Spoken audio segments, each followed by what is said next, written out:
जय हिंद दोस्तों, मैं हूँ रामकेश चौधरी। आज अपन बात करने वाले हैं राजस्थान जीके का बहुत ही महत्वपूर्ण टॉपिक है एकीकरण। एकीकरण किसका? अपने राजस्थान का। राजस्थान का जो निर्माण हुआ था वो किस तरीके से हुआ था, कौन कौन सी रियासतें किस तरीके से मिली थी, कितने चरणों में हुआ था, ये सब आज अपन डिस्कस करने वाले हैं। इसी के साथ मैं आपको एक इम्पोर्टेंट न्यूज़ दे दूँ कि राजस्थान की जो राज व्यवस्था है, राज व्यवस्था का जो टॉपिक जुड़ा है अपने नई राज्य व्यवस्था से, मतलब है कि विधानसभा, राज्यपाल, मुख्यमंत्री, मंत्रिपरिषद, इन सब का जो संविधान में जो इनके अनुच्छेद है, किस तरीके से कार्य करते हैं, इसकी एक सीरीज। जितने टॉपिक है उतने ही लेक्चर ओनली अपन कंसाइज करके, मतलब सिलेबस तो बहुत सारा है लेकिन उसको उस और एग्जाम ओरिएंटेड पढ़ना इम्पोर्टेंट होता है। तो उस तरीके से अपने वीडियो लेक्चर की सीरीज लाने वाले हैं। आपको उसके लिए क्या करना है, नोटिफिकेशन को ऑन कर लेना है, चैनल को सब्सक्राइब करके, और दोस्तों वीडियो को लाइक करके अपने दोस्तों के साथ शेयर जरूर करें। चलिए शुरू करते हैं आज का टॉपिक। सबसे पहले बात कर लेते हैं अपन एकीकरण की।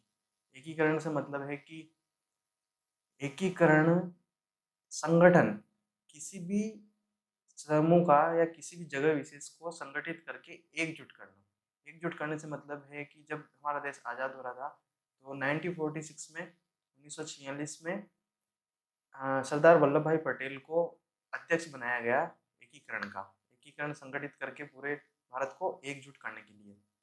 तो जब बात राजस्थान की आई, तो राजस्थान की जब बात आई तो यहाँ पर 3 तो ठिकाने थे और 19 रियासतें थी। इनको एकीकृत करके राजस्थान बनाना था। तो ये 3 ठिकाने कौन-कौन से थे? नीमराणा, अलवर, लावा। जयपुर में ना होके ये टोंक में है। यहाँ पर जयपुर या टोंक दोनों आ सकते हैं, लेकिन अपना जो ऑप्शन रहेगा वो टोंक रहेगा, क्योंकि ये पहले जयपुर रियासत में के आसपास आता था, तो इस वजह से जयपुर है। और कुशलगढ़ जो है, कुशलगढ़ बांसवाड़ा में पड़ता है। दक्षिणतम, राजस्थान का दक्षिणतम जो जिला है वो कुशलगढ़ है अभी वर्तमान में। जिला ना बोल के तहसील इसको बोलेंगे। दक्षिणतम जिला बांसवाड़ा है, बांसवाड़ा में तहसील है कुशलगढ़। तो ये 3 ठिकाने थे। सबसे छोटा ठिकाना था जो था कुशलगढ़, और सबसे बड़ा ठिकाना था क्षेत्रफल की दृष्टि से, वो था लावा। एकीकरण के समय क्या है, राजस्थान में कैटेगरीज चलती थी, कैटेगरीज, श्रेणियाँ। तो 3 श्रेणियों में हमें भारत को विभाजित था, भारत 3 श्रेणियों में। तो उन श्रेणियों के आधार पर इनको एकीकृत किया गया था। तो श्रेणी ए की बात करेंगे। श्रेणी ए में वो थे कि जो डायरेक्ट ब्रिटिश से कंट्रोल होते थे। ब्रिटिश से मतलब है कि जो डायरेक्ट, जहाँ पर शासन जो होता था वो अंग्रेजों द्वारा किया जाता था। अंग्रेजों को आदेश मिलता था लंदन की महारानी से। तो जो एरिया थे कौन कौन से, बिहार, बम्बई, मद्रास, ये जो एरिया थे ये गवर्नर डायरेक्ट यहाँ पर ब्रिटिश गवर्न करते थे इसको। कैटेगरी बी की बात करें तो जो छोटी छोटी रियासतें थे, छोटी छोटी रियासतें, मतलब जैसे कि अपने राजस्थान में 19 रियासतें थी एकीकरण के समय पर, तो ये जो छोटी छोटी रियासतों को सम्मिलित करके एक संघ बनाया गया, तो इसको कैटेगरी बी में रखा गया। तो राजस्थान हो गया अपना कैटेगरी बी में। साथ ही यहाँ पर लिखा हुआ है मध्य भारत। मध्य भारत से मतलब है कि यूपी, एमपी, झारखंड, छत्तीसगढ़, जो ये एरिया है अपने भारत के बीच का जो हार्ट है, ये मध्य भारत में आ जाता है। तो इनको कैटेगरी बी में रखा गया है। छोटी छोटी रियासतों में ये विभाजित था, जिसे झांसी हुआ, ये सब। हाँ, कैटेगरी सी, कैटेगरी सी में वे आते हैं छोटे छोटे राज्य जो ब्रिटिश काल में चीफ कमिश्नर, चीफ कमिश्नर के मतलब है कि जहाँ पर गवर्नर से भी ऊपर हायर रैंक का जो ब्रिटिश अधिकारी बैठता था, जिसको चीफ कमिश्नरेट बोला जाता था। तो राजस्थान में बात करें अपन तो अजमेर में इसका मुख्यालय था, जिसको सर्दियों के टाइम में शिफ्ट करके माउंट आबू कर दिया गया था। और दिल्ली में, भारत में दिल्ली में इसको गवर्न किया जाता था। तो ये 3 कैटेगरी हो जाएगी। इन तीनों कैटेगरियों को खत्म कर दिया गया 7वें संविधान संशोधन के अनुसार, जो 1956 में हुआ। और इनको खत्म करके, कैटेगरियां थी तब तो एक पद था राज प्रमुख का। जब कैटेगरियां खत्म कर दी गई तो एक पद बनाया गया जिसको गवर्नर बोला गया। गवर्नर जो कि राज्यपाल है। राज्यपाल का पद सृजित किया गया 1956 में। ये अपने संविधान में भी टॉपिक है, अपने सिलेबस में भी जोड़ा गया है, इसको अपन अच्छे से पढ़ने वाले हैं। अभी अपने फिलहाल ये याद रखना है कि 7वें संविधान संशोधन 1956 के तहत राज्यपाल का पद सृजित किया गया। इसके अनुच्छेद की बात करें अपन तो 153, अनुच्छेद 153 के तहत राज्यपाल का पद सृजित किया गया कि राज्यपाल होगा किसी भी राज्य का। ये 2 से अधिक राज्यों का भी राज्यपाल, एक ही राज्यपाल को 2 से अधिक राज्य भी दिए जा सकते हैं। चलिए अभी अपने टॉपिक पे आते हैं, एकीकरण वाले टॉपिक को पढ़ते हैं। सबसे पहले बनाया गया एबीसीडी। एबीसीडी से मतलब है कि ये राजस्थान का नक्शा है। ये राजस्थान का नक्शा, षटकोणीय राजस्थान माना जाता है अपना। ये झालावाड़ कोटा वाला एरिया हो गया। तो ये जो जोन है, यहाँ पर 4 अपने रियासतें थी और एक ठिकाना था। एक ठिकाना जो अलवर में था, नीमराना, जिसकी अपन पहले बात कर चुके हैं। ABCD की बात करूँ तो मैं अलवर, भरतपुर, धौलपुर, करौली, ये मिलकर के मत्स्य संघ बना। सबसे पहले कब बना ये? पहला चरण था 18 मार्च 1949 को। 18 मार्च 1949 को पहला चरण था जिसमें मत्स्य संघ बन गया। मत्स्य संघ बन के ये अलग से सेपरेट रह गया। मत्स्य संघ बना और एक सेपरेट यूनिट रह गई मत्स्य संघ के नाम से। इसके 7 दिन बाद बना अपना राजस्थान संघ। वो कब बना? 25 मार्च 1949 को, 7 दिन बाद, जो कि अलग यूनिट थी। ये दोनों अलग यूनिट थी। पहला ये मत्स्य संघ बन गया और यहाँ के जो रियासतें और ठिकाने मिलके एक अलग यूनिट बनी जो कि राजस्थान संघ के नाम से था। 7 दिन बाद बना। अब बात कर लेते हैं मत्स्य संघ में। मत्स्य संघ में सबसे बड़ा जो जिला था, सबसे बड़ी जो रियासत थी, वो थी अलवर। अलवर सबसे बड़ी रियासत होने के कारण क्या हुआ? अलवर के शोभाराम कुमावत को तो बना दिया गया इसका प्रधानमंत्री और अलवर को ही बना दिया गया इसकी राजधानी।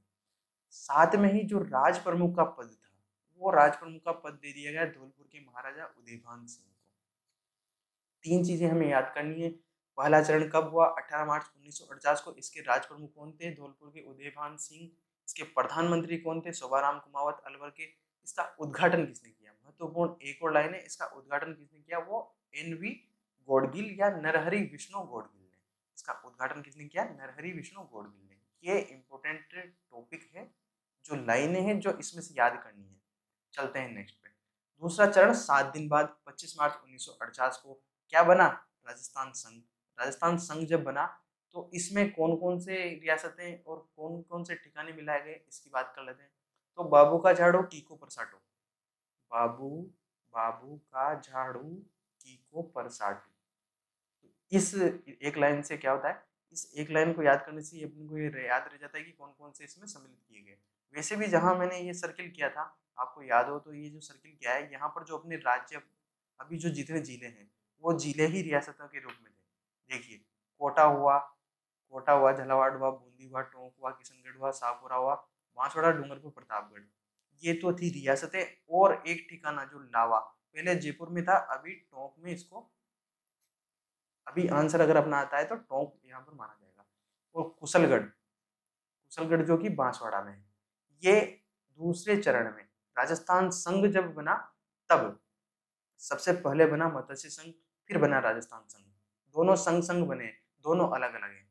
अब यहाँ पर राज प्रमुख की बात करेंगे अपन, तो राज प्रमुख सबसे बड़ी रियासत थी, कौन सी थी? कोटा। कोटा के महाराज थे भीम सिंह, महाराव भीम सिंह। तो भीम सिंह को तो बना दिया गया राज प्रमुख, जबकि बूंदी के नरेश थे बहादुर सिंह, उनको उपराज प्रमुख बना दिया गया। साथ में एक ठिकाना जो अपन ने जोड़ा, शाहपुरा। शाहपुरा जो रियासत थी, उस रियासत के गोकुल लाल असावा को बना दिया गया अपना प्रधानमंत्री। यहाँ पर भी इसका भी उद्घाटन किया गया NV गोडविल ने। तो पहली 2 का उद्घाटन NV गोडविल ने किया गया। और यहाँ पर 9 रियासतें और 2 ठिकाने हो गए। 9 रियासतें और 2 ठिकाने हो गए। साथ में ही इसके राज प्रमुख हो गए भीम सिंह कोटा के, उपराज प्रमुख हो गए बूंदी के नरेश बहादुर सिंह, प्रधानमंत्री हो गए गोकुल लाल असावा।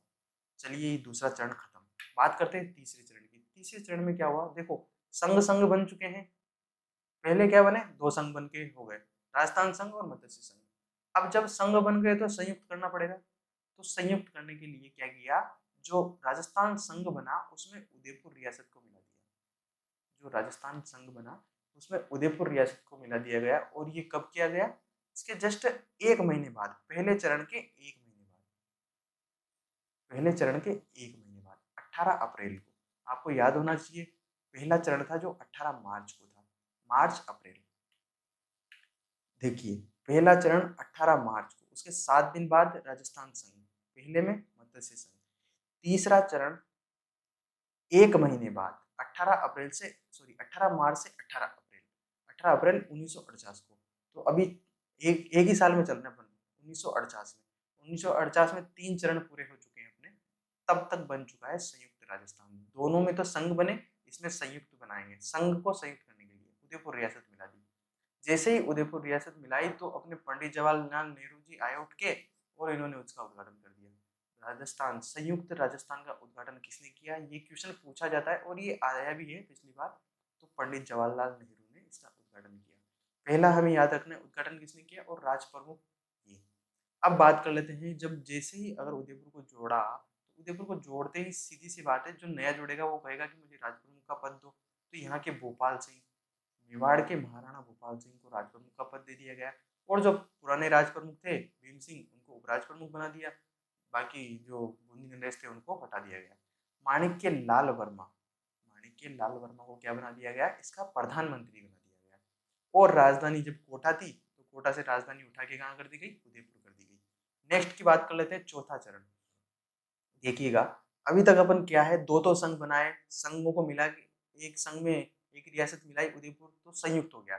अब संयुक्त को वृद्ध करना पड़ेगा ना, संयुक्त हो चुकी तो वृद्ध तो होना ही पड़ेगा। तो चौथा चरण आ गया वृद्ध राजस्थान। चौथा चरण क्या आ गया, वृद्ध राजस्थान।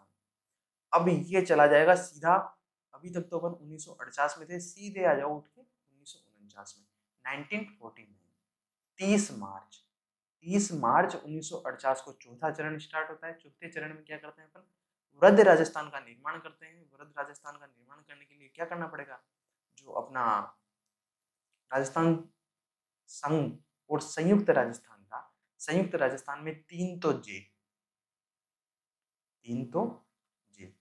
लाइन से ही कैसे, जैसलमेर, जैसलमेर के जोधपुर, जोधपुर के बाद ये जयपुर, ये तो हो गए तीन तो जे, ठीक है, लाइन से आ रहे हैं। और जैसलमेर जोधपुर के ऊपर यहाँ पर एक बीकानेर, इसको भी जोड़ लिया, चार जोड़े अपन ने, जैसलमेर, जोधपुर, जयपुर, और उसमें जोड़ दिया बीकानेर। तो ये चार रियासतें जोड़ी, और क्या बन गया, वृद्ध राजस्थान बढ़ गया। क्योंकि बड़े बड़े जिले, बड़ी बड़ी रियासतें जोड़ोगे तो वृद्ध तो होना ही है, ये तो सीधी सी बात है। अब जैसे ही 30 मार्च को वृद्ध राजस्थान बन गया, तो अपन ने घोषित कर दिया, भाई साहब 30 मार्च को घोषित कर दिया राजस्थान दिवस, और राजस्थान दिवस की स्थापना हो गई साहब। तो 30 मार्च को स्थापना दिवस घोषित कर दिया गया। इसका उद्घाटन देखो, पहले का एनवी गोडविल, दूसरे का एनवी गोडविल, तीसरे का जवाहरलाल नेहरू, चौथे का उद्घाटन किया था जो एकीकरण के अग्रदूत थे, जो लौह पुरुष थे, सरदार वल्लभ भाई पटेल। सरदार वल्लभ भाई पटेल ने इसका उद्घाटन किया कि भाई साहब बन गया अब तो वृद्ध राजस्थान। अब जब बन ही गया है तो फिर क्या है, तो फिर जब वृद्ध राजस्थान बन गया, और सोचो जब उदयपुर जुड़ा था तो वो खुद राज प्रमुख बना था, उदयपुर का राजा। अब जब जयपुर जुड़ गया, जयपुर तो उस टाइम पे हॉट सिटी था, तो जैसे जयपुर जुड़ेगा तो महाराज प्रमुख वो कहेगा कि मुझे बनाओ। तो उसने कहा सवाई मानसिंह ने कि महाराज प्रमुख मुझे बनाओ, और बनाओ तो ऐसा बनाओ कि आजीवन बना दो। महाराज प्रमुख मुझे बनाओ और आजीवन बना दो, सवाई मानसिंह साहब ने ये कहा। बना दिया साहब, क्या करें, माननी पड़ेगी, वरना ये एकीकरण में आ ही नहीं रहते। अब उदयपुर के महाराजा भोपाल सिंह वो भी तो कहेंगे कि यार मेरा भी तो ख्याल रखो, तो साहब उनको उठा के अपन ने क्या दे दिया, उनको उठा के उपराज प्रमुख, उपराज सॉरी, ये तो आजीवन राज प्रमुख बन गए, और ये महाराज प्रमुख बन गए। भीम सिंह को उपराज प्रमुख रखा ही संयम ने। अब यहाँ पर प्रधानमंत्री की बात करेंगे तो जयपुर के जो हीरालाल शास्त्री का संबंध पूछा जाता है। लास्ट बार पेपर में पूछा गया था कि हीरालाल शास्त्री का संबंध किस जिले से है या किस रियासत से है, तो जयपुर का नाम आएगा। तो जयपुर के प्रधानमंत्री जब हीरालाल शास्त्री जी हैं, तो इनको ही तो प्रधानमंत्री नियुक्त करेंगे।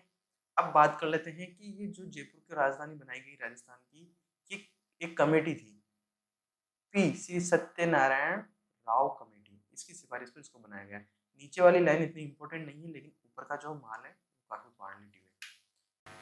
अब पांचवा चरण क्या था, 15 अप्रैल 1949 को। देखो, एक तो 49 में अपन, इससे पहले चौथा चरण भी 30 मार्च 1949 को, 30 मार्च के बाद में 15 दिन बाद वहां पर क्या किया था अपन ने, 7 दिन बाद, यहाँ पर 15 दिन बाद 1949 में दूसरा चरण है।